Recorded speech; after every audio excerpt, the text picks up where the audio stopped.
오늘 함께 읽은 말씀을 가지고 친밀함의 관계 회복이라는 말씀을 같이 나누도록 하겠습니다. 예수님의 마음에 대해서 함께 살펴보고 있죠. 우리의 모든 외적 행동은 사람의 마음에서 기인되는 거죠. 내 마음이 어느 쪽으로 기울어져 있느냐, 어느 방향으로 가고 있느냐에 따라서 우리의 행동은 결정되기 마련입니다. 내가 바라보는 것, 내가 듣는 것, 내가 말하는 것, 내가 행동하는 모든 것 하나하나가 내 마음에서부터 시작되는 거죠. 그래서 우리는 예수님을 닮아가는, 궁극적으로 신앙의 목표가 예수님을 닮아가는 거잖아요. 그럼 예수님의 겉모습만 닮아가려고 하지 말고 예수님의 마음 중심, 그것의 뿌리가 되는 예수님의 중심 마음을 관찰하고 그것을 닮아가자라고 하는 거죠. 그래서 오늘 예수님의 마음을 닮아가는 그리스도인이라는 주제로 함께 말씀을 나누고 있는데, 첫 번째 우리가 예수님의 마음을 닮아가기 위해서 우리가 같이 나누었던 말씀이 갈라디아서 2장 20절 사도 바울이 그런 말씀을 나누었었죠. 내가 그리스도와 함께 어디에? 십자가에 못 박혔나니 그런즉 이제는 내가 사는 것이 아니요 오직 내 안에 그리스도께서 사신 것이라.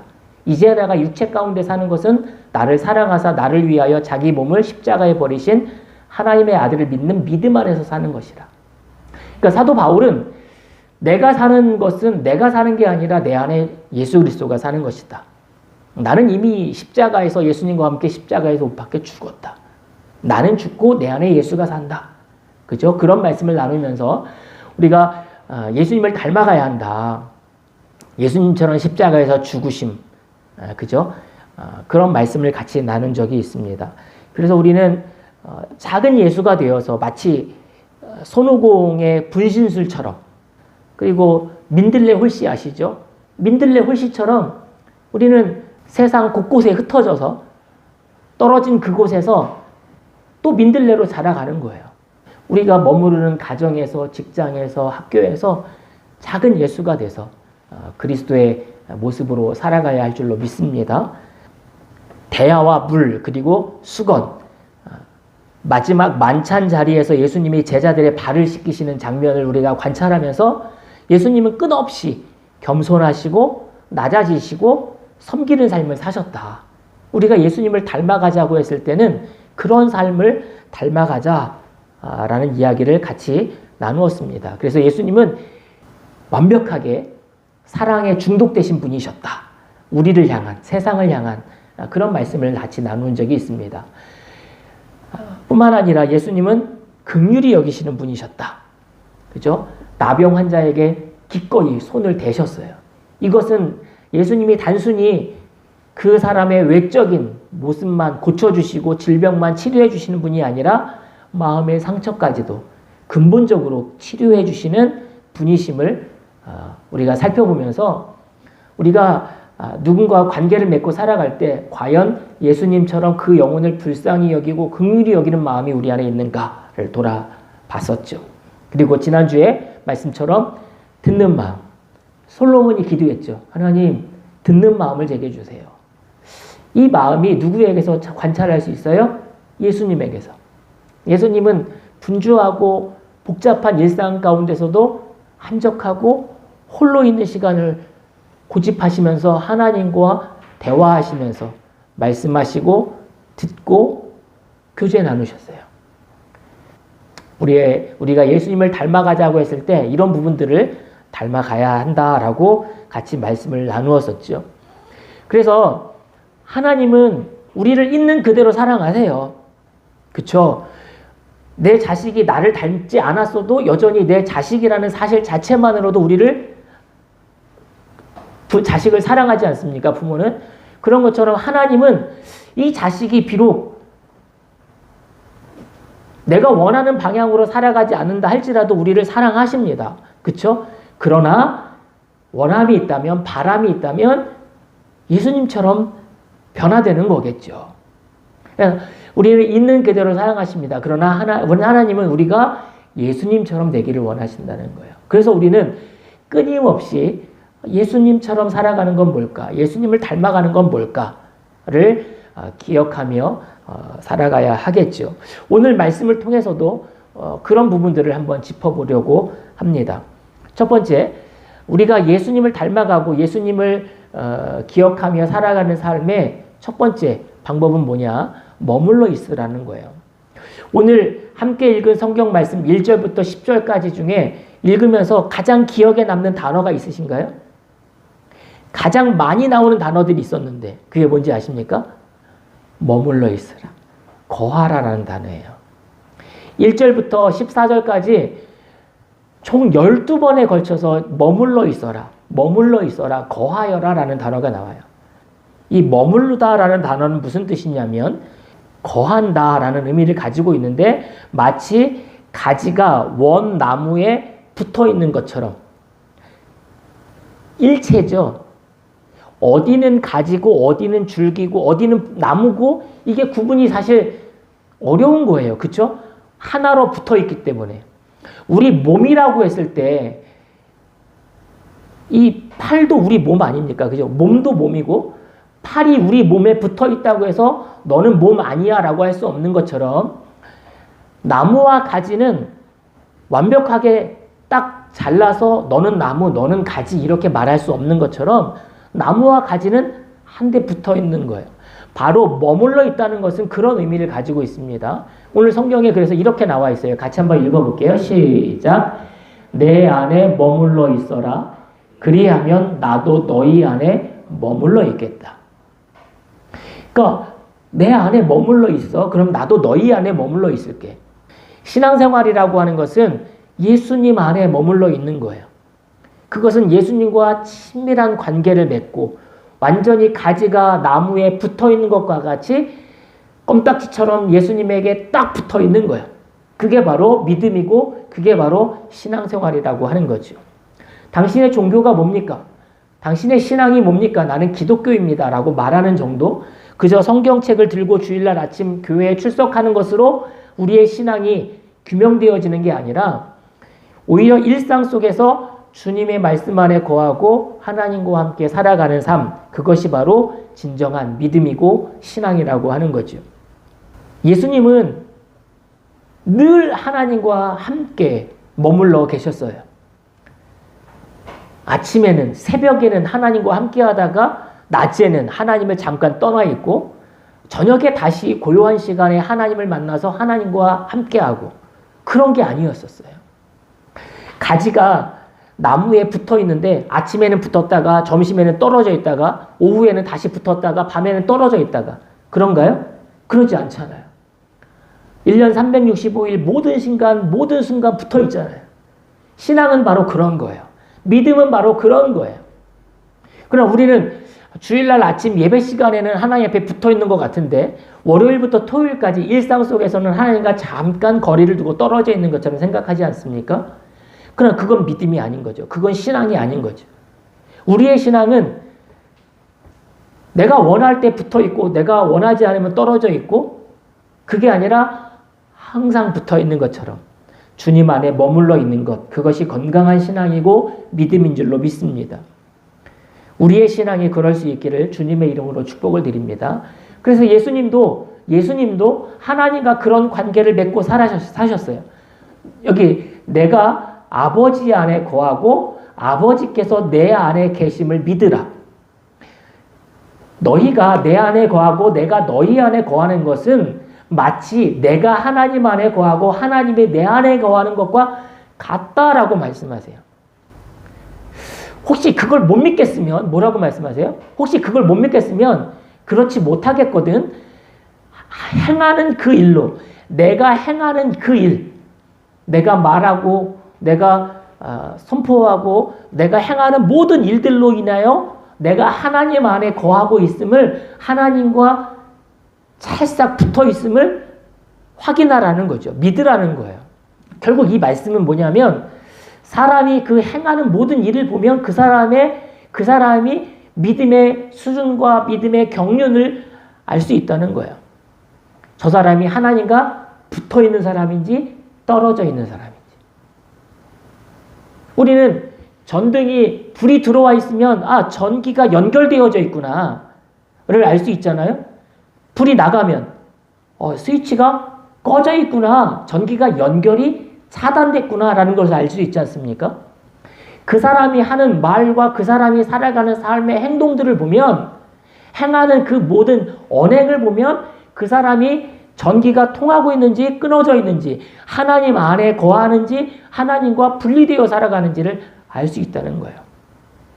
그러면서 예수님은 내가 하나님 안에 거하고 하나님이 내 안에 거하는 것처럼 너희도 내 안에 거하고 그러면 나도 너희 안에 거하겠다. 이런 말씀을 하고 있는 거죠.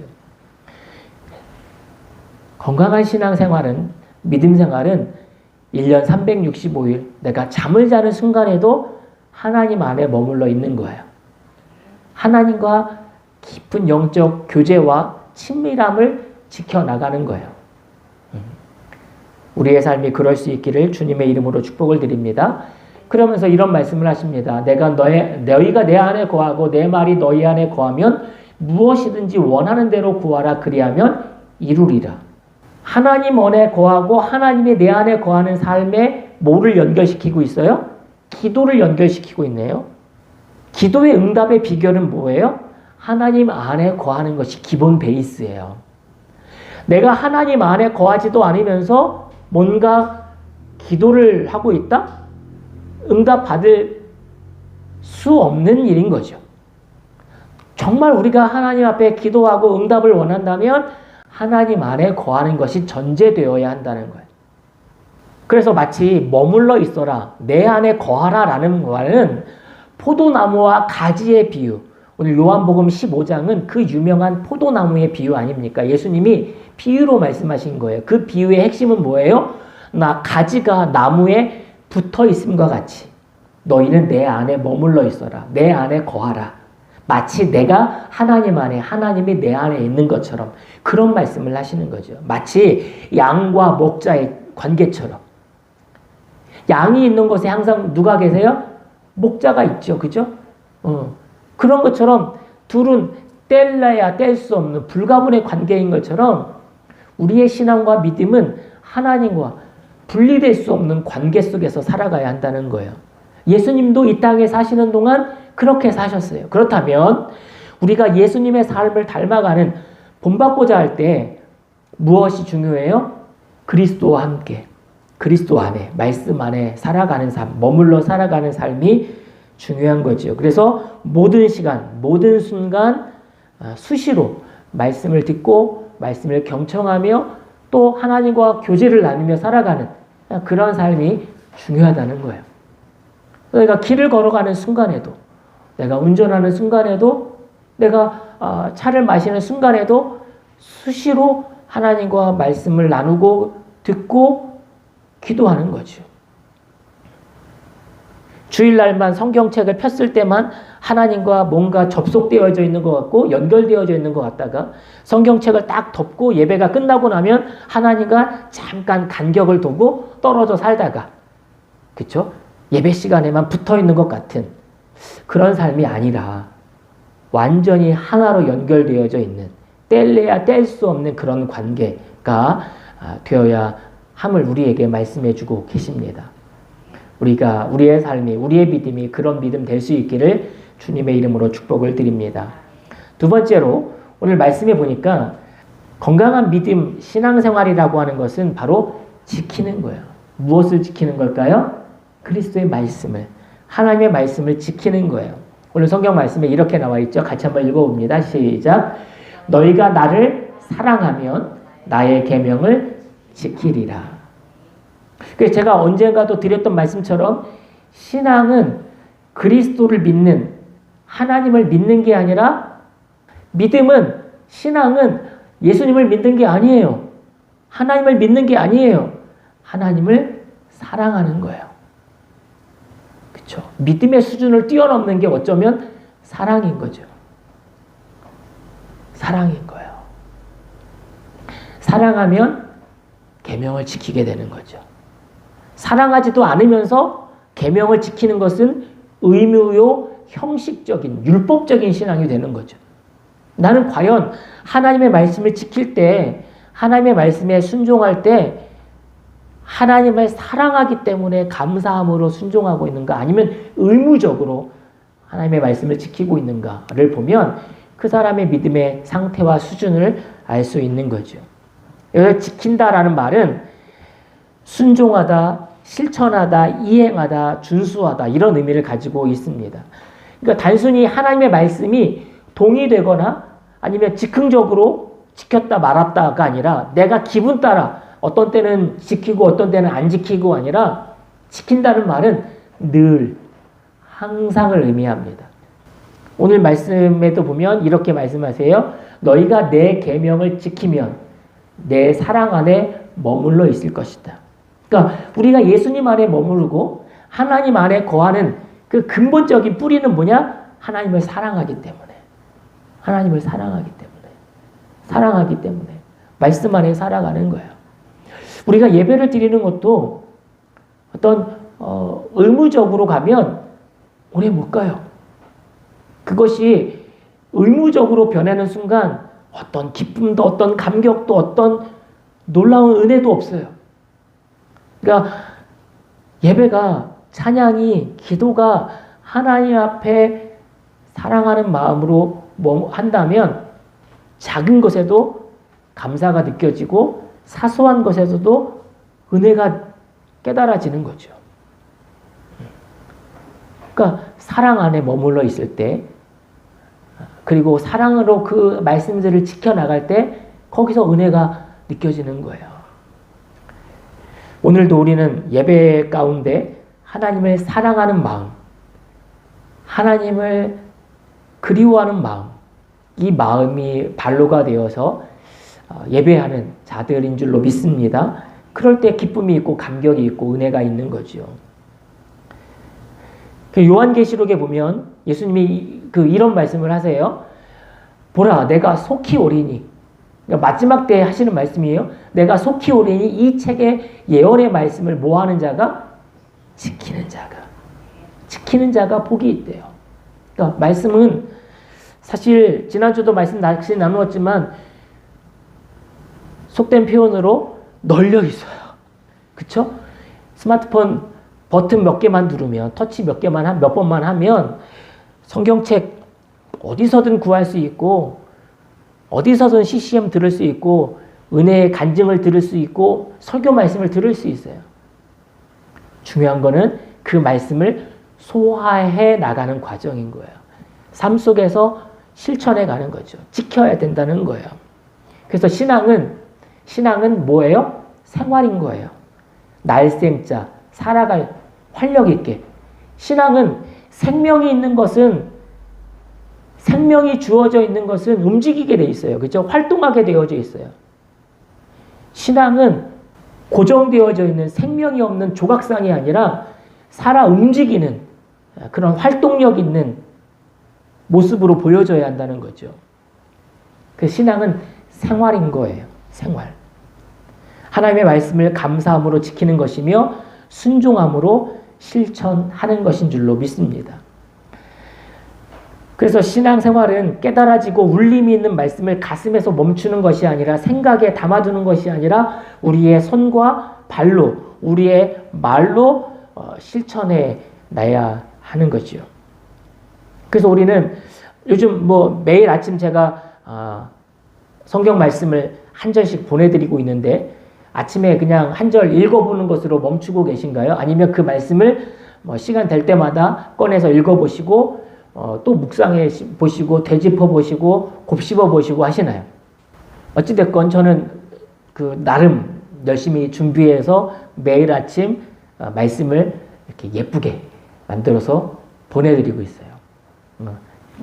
예쁘네, 잘 만들었네, 이걸로 끝내지 마시고 읽어보시고 묵상하시고 곱씹어 보시고 되새겨 보시고, 그리고 그것으로 멈추지 말고 그 말씀을 오늘 하루 실천할 수 있는 방안이 뭘까? 오늘 내게 한 절의 말씀을 주셨으면 이거를 실천할 수 있는 한 가지를, 실천 방안 하나를 생각해 보자는 거예요. 그리고 해보자는 거죠. 아무튼 신앙은 그냥 명사가 아니라 동사예요. 신앙생활은 고정이 아니라 활동력 있는, 움직이는 거라는 거죠. 우리는 뭔가 주를 위해 엄청난 일을 해야 될 것 같고 모든 시간을 쏟아 부어야 할 것 같고 내 삶을 갈아 넣어야 될 것 같은 그런 압박감 속에 살아가지만 하나님이 원하시는 건 그게 아닌 거죠. 작은 일에 충성된 자가 큰 일에 충성된다는 것처럼 작은 일을 하지 못하면서 여전히 큰 일을 하려고 해요. 작은 것부터 사소해 보이지만 작은 것부터 하나하나 한 계단 한 계단 스텝을 밟아가면 하나님이 어떤 큰 일을 맡기시는 거죠. 우리는 작은 것부터 실천해 가는 거예요. 작은 것부터 순종해 가는 거예요. 하나님이 기뻐하실 일들을. 마지막 세 번째, 열매에 대해서 말하고 있습니다. 오늘 읽었던 말씀 중에 두 번째로 가장 많이 나오는 말씀이 열매거든요. 농부가 포도나무를 심었어요. 그리고 그것을 잘 가꿨어요. 뭘 바라기 때문에? 열매를 기다리기 때문에. 농부의 바람은 이 바람이 있다면 모든 농부가 동일하게 바람이 있다면 작물이 곡식이 잘 자라기를 예쁘게 자라기를 꽃이 예쁘게 피기를 거기서 멈춤인가요? 아니에요. 궁극적인 목적은 뭐예요? 열매예요. 탐스러운 열매예요. 복스러운 열매예요. 잘 맺힌 열매예요. 우리가 주님 안에 머물러 있고 하나님의 말씀을 하나님을 사랑하는 마음에 기인해서 지키는 이유는 뭘까요? 열매를 맺기 위함인 거예요. 예수님이 우리에게 내 안에 머물러 있어라. 그리고 나를 사랑하는 마음으로 내 말씀을 지켜라 라고 우리에게 요구하시는 이유는 뭐예요? 우리의 삶 속에 열매가 맺히기를 원하기 때문인 거예요. 그래서 오늘 말씀에도 보면 이렇게 나와 있죠. 내게 붙어 있으면서도 열매를 맺지 못하는 가지는 아버지께서 다 잘라버리시고 있을 수 없는 일이기는 하지만 붙어 있으면서도 열매를 맺지 못하는 가지가 있다는 거예요. 뭐 우리가 꼭 농부가 아니라 할지라도 과실수에서 열매가 맺히는 걸 보면 모든 열매가 다 충실하게 맺히나요? 그렇지 않아요. 그렇죠?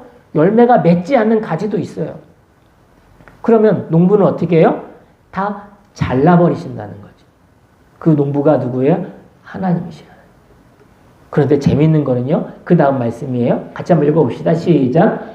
열매를 맺는 가지는 더 많은 열매를 맺게 하시려고 손질하신다. 여기 보세요. 다 잘라버리시고 손질하신다. 무슨 차이가 있을까요? 농부가 가지를 잘라버리는 거 뭐라고 말하죠? 전지작업이라고 하지 않습니까? 그쵸? 잘라버리는 거예요. 근데 어떤 가지는 잘라버리는 거고 어떤 가지는 손질하는 거예요. 다 잘라버리는 거 아닙니까? 그럼 무슨 차이가 있을까요? 잘라버리는 거는 열매를 맺지 못하는 가지를 솎아버리는 거죠. 아예 잘라서 버리는 거예요.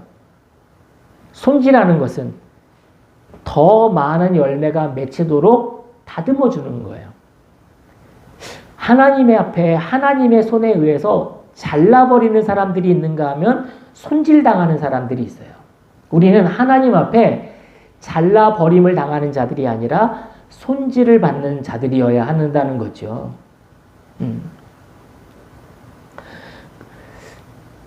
자료를 잠깐 찾아보니까 농부가 포도나무를 이렇게 재배할 때 어떤 가지를 전지 작업하느냐, 손질하느냐를 보니까 도장지가 뭐냐면 그냥 길게만 뻗쳐져 있는 가지를 도장지래요. 그러니까 열매를 맺을 가망이 전혀 없는 길게만 자라는 거예요. 이걸 웃자란다고 하죠. 웃자란다고. 그 가지를 잘라버 도장지래요. 도장지. 그리고 두 번째는 세력지래요. 세력지. 남들 가지 못 자라게 자기만 쑥 자라는 가지. 남들에게 가는 영양분을 자기가 다 뺏어 먹는 그런 가지를 잘라버린다고 하더라고요. 그 다음에 뭐 겹침지라고 해서 겹쳐져 있는 가지를 잘라버린다고 합니다. 어찌됐든 잘라버리는 것은 잘라서 버리는 것이고 손질하는 것은 더 더 열매를 맺도록 하기 위해서 다듬어 주는 거예요. 우리 성도들은 하나님 앞에 하나님의 손에 잘라버리는 대상이 아니라 손질당하는, 손질을 받는, 가꿈을 당하는 자들이어야 할 것입니다. 결국 궁극적인 목적은 뭐예요? 좋은 열매를 맺기 위함인 거죠. 자, 좋은 열매라고 하는 것은 반대로 생각해 보면 어떤 열매도 있다는 걸까요? 나쁜 열매도 있다는 거겠죠. 나쁜 열매. 좋은 열매는 뭐고 나쁜 열매는 뭘까? 농사를 말하는 게 아니에요. 자, 하나님이 우리에게 원하시는 것은 열매인데, 좋은 열매인데, 그렇다면 반대로 생각해 보면 나쁜 열매도 있다는 거 아닙니까? 나쁜 열매가 뭘까? 성경에 보니까 누가복음에 세례 요한이 예수님을 세례해 주기 전에 요단강에서 사람들에게 회개의 메시지를 전파하며 세례를 주지 않았습니까? 사람들이 세례 요한에게 세례를 받으려고 많이 몰려왔었어요. 그러면서 세례 요한이 이런 얘기를 합니다. 이미 도끼가 나무 뿌리에 놓였으니 좋은 열매를 맺지 아니하는 나무마다 찍혀 불에 던져지리라. 그러니까 좋은 열매를 여기서도 얘기하네요. 세례 요한이. 그럼 좋은 열매가 뭘까? 사람들이 물어봤어요. 세례 요한, 그러면 우리가 맺혀야 할 좋은 열매는 뭘 말하는 걸까요? 물어보니까 세례 요한이 이렇게 대답합니다. 옷 2벌 있는 자는 옷 없는 자에게 나눠줄 것이요, 먹을 것이 있는 자도 그렇게 할 것이다. 우리는 좋은 열매 그러면 막 예배를 더 많이 드리고 기도를 더 깊이 하고 많이 하고 이렇게 생각하지만, 좋은 열매는 너무나 일상적인 삶 속에서 우리가 실천 가능한 것들인 거였죠. 나누어 주는 거예요. 베푸는 거예요. 옷 2벌 있는 자는 옷 없는 자에게 나눠주라는 거예요. 이게 좋은 열매래요. 여기 보면 옷 2벌 많은 걸까요? 결코 많은 게 아니에요.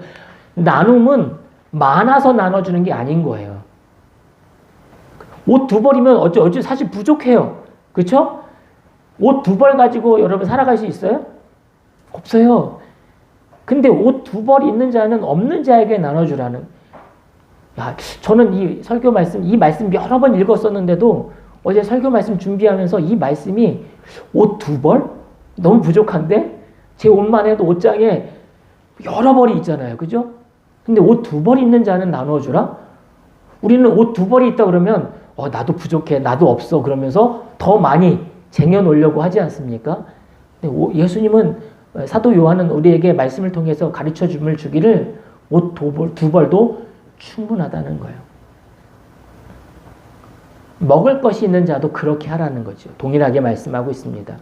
그랬더니 옆에 있던 세리와 죄인들이 무슨 얘기하냐면, 그럼 우리는 그 좋은 열매를 맺기 위해서 뭘 해야 될까요? 물어봐요. 세리에게 세리 요한이 이렇게 얘기합니다. 부과된 것 외에는 거두지 말아라. 세리들이 세금을 거둘 때 부과된 것 이상으로 거두어서 그 나머지를 자기가 착복하지 않았습니까? 그럼 불법과 불의한 일들을 하지 말라는 거죠. 우리가 살아가면서 믿음으로 산다고 말하면서, 신앙으로 산다고 말하면서 이런 부정하고 불법한 일들을 얼마나 많이 저지르고 있습니까? 하지 말라는 거예요. 병사들이 와서 세례 요한에게 머리를 조아리면서 세례를 받으려고 할 때 우리는 무슨 일을 해야 좋은 열매를 맺을 수 있습니까? 그랬더니 세례 요한이 이렇게 얘기합니다. 사람에게서 강탈하지 말며 거짓으로 고발하지 말고 받는 급료로 족한 줄로 알아라.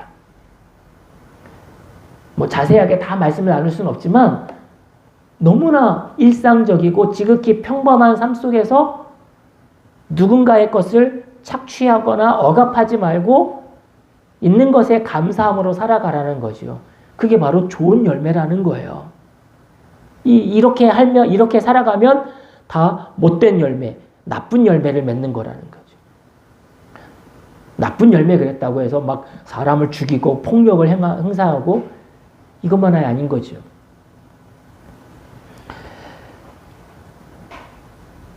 기꺼이 가난한 자들을 기억하고 그들에게 베풀어주고 나누어주고 그들을 돌봐줄 수 있는 그리스도의 사랑을 흘려보낼 수 있는 삶, 그게 바로 좋은 열매라는 거예요. 제가 지난 주간에 유튜브 영상을 하나 보다가 적지 않은 충격을 본 영상, 실험 영상을 하나 봤어요. 몰래카메라인데요. 교회에서 실시한 몰래카메라예요. 제가 내일 말씀을 보내드릴 때 이 유튜브 영상을 링크 보내드릴 테니까 한번 보세요. 예배 시간에 함께 보려다가 시간 관계상 뭐 다 볼 수는 없을 것 같아서 짧지만 한번 한 11, 2분 정도, 2, 3분 되는 것 같아요. 적지 않은 충격. 나라면 어떻게 했을까라는 생각을 해봤어요. 나 역시 그러지 않았을까. 한번 영상 한번 보시면서 오늘 이 말씀을 한번 기억해 보면 좋을 것 같아요. 이사야서 5장 한 절만 더 볼 건데요. 이사야 5장에 보면 이사야 선지자가 하나님의 말씀을 대언하면서 이스라엘 백성들이 저지르고 있는 불법과 불의한 일들, 하나님의 마음에 옳지 않는 그런 일들을 범할 때 이사야 선지자가 하나님의 말씀을 이스라엘 백성들에게 대언하고 있습니다. 그 대언의 내용이 이런 내용인 거예요. 하나님이 땅을 파서 돌을 제거하고 극상품 포도나무를 심었다. 그러니까 농부가 그렇게 했다는 거죠. 근데 비유적으로 말한 거고 원리적으로 말하면 근본적으로 말하면 하나님이 땅을 파서 돌을 제거하고 극상품 포도나무를 심었다는 거예요. 여기서 말하는 극상품 포도나무는 뭘까요? 이스라엘 백성들을 말하는 거겠죠. 그러나 이스라엘 백성들이 하나님의 뜻에 반하여 좋은 열매를 맺지 못하고 나쁜 열매를 맺었다는 거죠. 그 나쁜 열매는 우상을 숭배하는 일이고 뭐 이런 거겠죠. 그러나 이렇게 설명하고 있어요. 좋은 열매, 포도를 맺기를 바랐더니 들포도를 맺었대요. 나쁜 열매를 맺었다는 거죠. 그렇다면 좋은 포도가 있고 들포도가 있다는 말이겠네요. 그죠? 좋은 포도는 뭐고 들포도는 뭘까?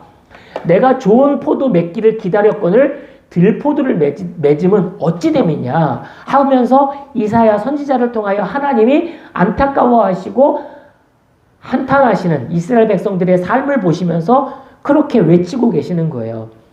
그러면서 이제 다 스킵하고 넘어가면 이렇게 얘기하는 거죠. 그들에게서 이스라엘 백성들에게서 정의를 바라셨지만, 그러니까 좋은 열매는 정의인 거죠. 정의를 바라셨지만 도리어 포악을 행하고 있다. 이스라엘 백성들이 포악한 일들을 저지르고 있다는 거예요. 들포도를 맺고 있다는 거죠. 나쁜 열매를 맺고 있다는 거예요. 이스라엘 백성들에게서 공의, 좋은 열매를 바라셨지만 도리어 부르짖음. 이 부르짖음이 뭘까요? 하나님을 향하여 기도했다는 말이 아니라 힘없고 가난한 자들을 억압함으로 인하여 그들이 눈물로 호소하고 안타까움에 울부짖는 모습들을 보이고 있다는 거예요. 그러니까 악한 일을 행하고 저지름으로 있다는 거죠. 공의를 실천하는 게 아니라. 즉 정의와 공의, 좋은 열매를 하나님이 바라셨지만 그들은 들포도, 나쁜 열매, 포악과 부르짖음을 행하고 있다는 거예요. 재미있는 워드플레이인데요. 워드플레이 뭔지 아시죠? 재미있는 워드플레이를 행하고 이사야 선지자가 하고 있는데요. 정의와 포악, 공의와 부르짖음이 비슷한 단어예요. 정의는 미시파트예요. 히브리어로 미시파트, 포악은 미시파라고 말해요. 정의를 바라시지만 포악을 행하고 있고, 내가 너희에게 미시파트를 원하지만 미시파를 하고 있고, 공의, 째다카인데 부르짖음, 차아카. 나는 너희에게 째다카를 원하는데 너희는 나에게 차아카를 행하고 있다. 이사야 선지자가 하나님의 말씀을 대언하면서 이런 워드플레이를 통해서 너희의 불의와 맺고 있는 들포도, 나쁜 열매들을 지적하시면서 하나님이 원하시는 것은 좋은 열매, 공의와 정의를 원하고 계심을 우리에게 말씀해 주고 계시죠. 말씀을 정리하고 마무리하겠습니다. 그래서 이사야서 5장에 보면 이스라엘 백성들이 행하고 있는 불법, 포악과 부르짖음에 대해서 이사야 선지자가 몇 가지 예를 들어주고 있는데 5장 8절에 보면 가옥에 가옥을 이으며 전토에 전토를 더하여 빈틈이 없도록 하고, 이게 무슨 뜻일까요? 가옥에 가옥을 이으며, 사람이 살고 있는 집이 있지 않습니까? 근데 옆에 집을 보니까 저 집도 내가 집을 좀 사면, 내가 집을 좀 가지면 내 집이 더 넓어지고 확장될 것 같아요. 편리할 것 같아요. 그래서 옆에 있는 집을 어거지로 어떤 방법으로든 내 것으로 취하는 거예요. 그래서 가옥에 가옥을 이어요. 내 집을 계속해서 확장해 가는 거예요. 그 확장의 좋은 의미로의 확장이 아니라 빼앗는 거죠. 그리고 전토에 전토를 이어요. 내 땅에 족한 줄 알고 살아가는 게 아니라 남의 땅이 더 좋아 보여서 그 땅을 불법으로, 편법으로 빼앗아요. 그래서 자기 땅을 늘려가요. 땅 따먹기 해가요. 이게 다 포악이고 부르짖음을 낳는 나쁜 열매, 들포도라는 거죠. 이 땅 가운데에서 홀로 거주하려는 자들은 화 있을진저. 하나님이 안중이 없는 자들, 하나님을 모르고 겁없이 살아가는 사람들, 다 화 있을진저. 들포도를 맺는 사람들이고 나쁜 열매를 맺는 사람들이라는 거죠. 그리고 악을 선하다 하며 선을 악하다 하며 흑암으로 광명을 삼으며 광명으로 흑암을 삼는 자들, 다 나쁜 열매를 맺는 사람들이라는 거죠. 쓴 것으로 단 것을 삼으며 단 것으로 쓴 것을 삼는 자들은 화 있으신저. 말씀을 정리합니다. 신앙생활은 머물러 있는 거예요. 따라해 봅시다. 머물러 있는 신앙. 어디에 머물러 있는 신앙? 예수 안에, 말씀 안에 머물러, 하나님의 사랑 안에 머물러 있는 신앙. 그래서 내 안에 거하라 라는 말씀 기억하시고, 신앙생활은 하나님 안에 머물러 있으면서 뭐 하는 거예요? 하나님의 말씀을 지키는 거예요. 하나님을 사랑하는 자, 곧 그 뜻대로 부르심을 받은 자들에게는 합력하여 선을 이룬다. 선을 행한다라는 거죠. 지켜가는 거예요. 너희가 나를 사랑하면 나의 계명을 지키리라. 신앙생활의 마지막 궁극적인 목표는 뭐예요? 선한 열매, 좋은 열매를 맺는 거예요. 다 잘라버릴 사람들인가? 손질당할 사람들인가? 나는 하나님 앞에 싹둑 잘라버리는 대상인가? 아니면 더 열매를 맺기 위해서 가지치기 하시고 전지작업하시고 이렇게 보호하시는 작업을 하시는 손질을 하시는 그런 존재인가를 기억해야 하는 거죠. 결국 그렇게 됨으로 인하여 같이 한번 마지막 말씀 읽어보겠습니다. 너희가 열매를 많이 맺어서 내 제자가 되면 이것으로 내 아버지께서 영광을 받으실 것이요. 우리가 열매를 맺을 때, 하나님 안에 거하고 하나님의 말씀을 지켜서 열매를 맺을 때 궁극적으로 하나님의 영광을 받으신다는 거죠. 하나님께 영광이 되는 삶을 살아가는 우리 모두가 되시기를 주님의 이름으로 축복을 드립니다. 기도합니다.